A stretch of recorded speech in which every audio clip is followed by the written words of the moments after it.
A long time ago, I published a video all about laser levels for the DIYer, and ever since I bought my green 3-line laser level, it's been incredibly useful and I've used it dozens of times, but it does have its limitations. So if you want to use a laser level outside on projects that are a little bit bigger, like extensions and garden rooms, you're going to need a rotating laser level, because even outside, when you can't see the laser, you still know exactly where it is.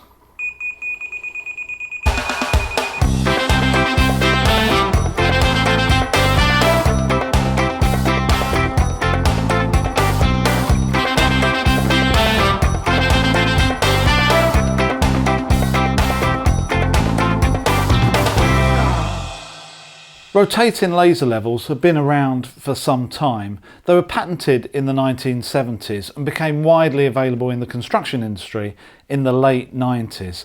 They work with just one laser in the middle and a rotating mirror that basically puts the laser beam out in a horizontal plane 360 degrees all the way around. And they work by using a detector. Now this detector here picks up the laser light on this sensor here, and it will give you a readout exactly how close it is compared to the center line as well. And what's nice on this one is you've got the same display on the back, so if you're holding it you can actually see it rather than being around the wrong side. This particular Imex kit also comes with a staff. Now a staff is just like a tape measure, but it's solid. So these graduations here are in hundreds of millimeters or tens of centimeters. So this is 700 millimeters, and these smaller graduations are in 5mm sections, which means that once you've got a detector and a staff, that means that you can either set out or survey on your own. And this is why they were so popular when they first came into the construction industry, was they cut down on manpower. You see, before then you'd have had to use an optical level, which means that there's someone at this end and someone 10 or 20 meters away on the staff. Now once this is set up, you just leave it to run and all the action is at this end, which means you can do it on your own and it cuts down on labor, but great for the DIYer. So if they've been around for so long, why is it only now that we start seeing them in the DIY and small builders market? Well, like everything, technology has meant that everything gets smaller and cheaper as well. When I was using something like this every day on site 25 years ago, they were twice the size of this, and lucky that if you could pick one up for less than £2,000 or £3,000. Now they're a lot more compact, still as accurate, and this whole system costs maybe £300, £350. So absolutely available to the small builder or the serious DIYer that is building an extension or a garden room, or maybe doing lots of landscaping around their property as well, and needs to understand the levels fairly accurately as well. Now I keep using the phrase set out and surveying, and not everyone might know what that means. So let's have a look at surveying. I'll go out to the garden and show you what that means. This is an Imex E60 rotating laser level kit that includes the level, tripod, staff and detector. Absolutely everything you need to use it, and comes in a sturdy carry case suitable for building site conditions. I first set up the tripod and laser midway between my reference point and what I'm going to survey, which today is the patio. It has a self-leveling system that works when you're within 5 degrees of horizontal.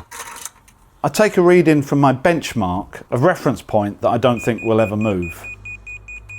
The detector tells me if I need to go up or down to be exactly in line with the laser, which I can't see because it's full sunlight, and also gives me an audible beep to help me.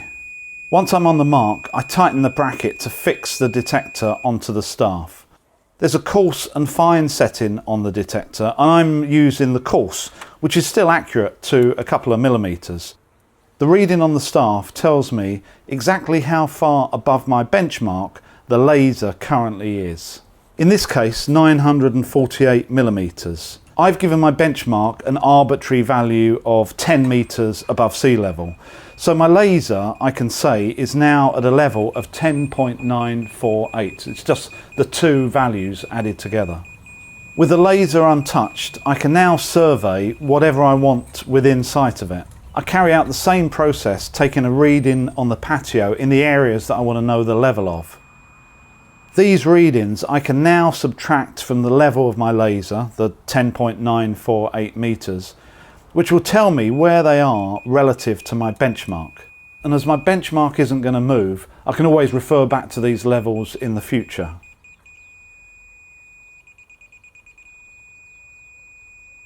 During this process, the staff has to be vertical to ensure an accurate reading, but on the rear of the bracket, it's got a bubble that makes it a lot easier to do this.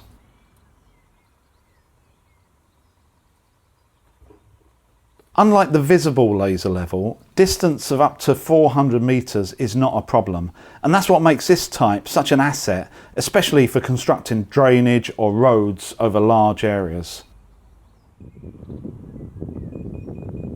So level surveying is working out the level of items such as paving, earthworks, brick courses, floors or ceilings. Anything you want to know the level of, including things above you. But if you're going to do that, do remember to take a note that the staff was inverted, or else later when you add up the numbers, your maths isn't going to work. So doing a survey is very, very straightforward. Once you've got a backsight onto your benchmark, and my benchmark is a screw sticking out the side of my workshop here that's never ever going to move, then you can just go around and survey whatever you want very, very quickly to the nearest 1 or 2 millimeters. And as you saw me survey the corner of the garden, which is around about 30-40 meters away, it's accurate and usable even at that range in full sunshine. So the next thing that I'd like to show is actually setting out, which is a little bit different from surveying, but basically uses the same principles. So let's say I wanted to set out 4 pins to exactly the same level. Let me show you how to do that.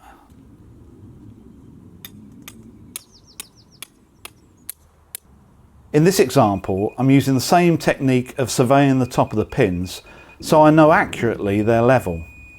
I can then calculate the difference between this top level and the level that I want the tape to go in at. And that difference I can use on my tape measure to place the insulation tape from the top of the pin.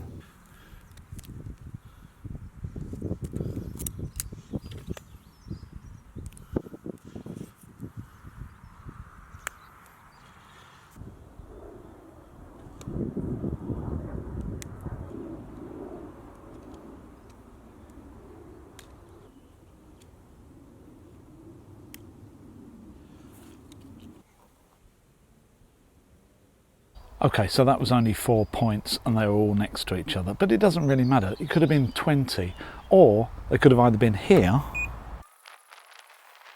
or all the way over here. The other way of using a laser is just similar to using a spirit level. A few days ago I started some work on my fence here, so the first thing I wanted was a line on each post at exactly the same level that I can reference from in the future. I didn't need to use a staff for this, just the detector, and marking the top of it once it was level with the laser meant that within a couple of minutes I had an accurate level datum on each post that I can now measure from during the work that I'm doing.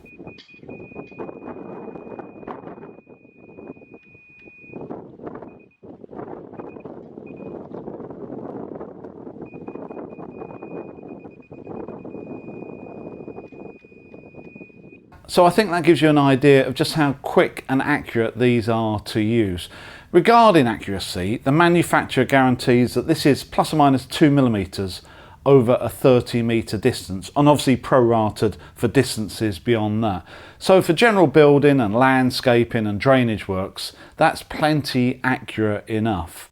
The manufacturer also says that this works up to 400 meters in range. Well, I've never used these up to that sort of distance, because even on large road construction type projects that might be miles long, you tend to sit one in an area and use it up to maybe 100 meters, and then if you want to, you move it along with you. But I'm inquisitive, and I've got the availability of a 5-acre field just behind me, so I can't pass up the opportunity to see how far this does work up to in full sunlight. I must say, this does remind me of being a junior engineer again, wandering along with surveying equipment.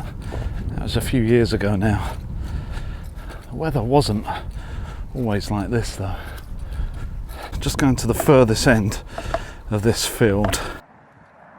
This Imex E60 is sold by various distributors, and I'll put a link with its details in the description below.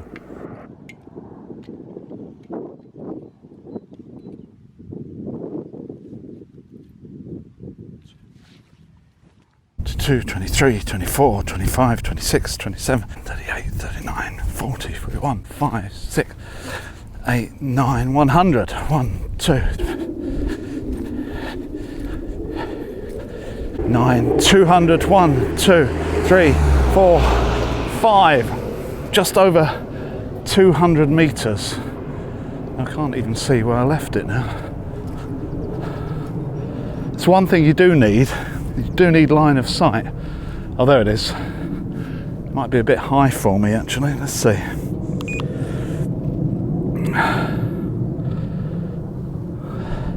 Yeah, I need to go up the hill. I haven't got arms that long. Here we go. Hey. So that's just over 200 meters. I haven't got a field any bigger than that. Just come and have a look at this.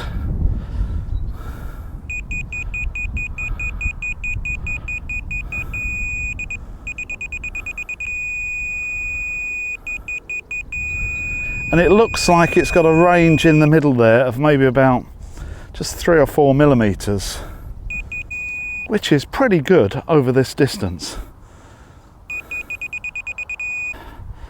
And that's where it is, right over there, next to those bushes on the other side of the field.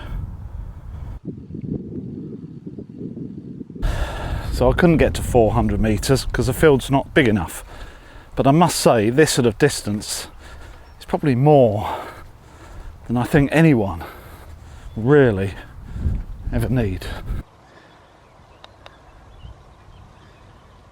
So thwarted by the size of the field, but there's not much I can do about that. It is what it is. But what I would say is, even using it just over 200 meters in range, it worked really well, just like it did using it over 10 meters. And to be honest with you, no small builder or DIYer is ever going to get to that sort of range, even me in my big garden as well. So I'm really glad I've got this kit. It's going to come in useful for landscaping that I'm going to be doing in the garden. And you never know, sometime in the future, there may be a garden room on the books as well. And it's going to come in very handy for that sort of work. So I hope you've enjoyed this video and maybe you've learned a thing or two. Please go and check out our Patreon page where there's additional content and additional weekly videos. Weekly. Well, they would be, wouldn't they? So until next time, keep on surveying.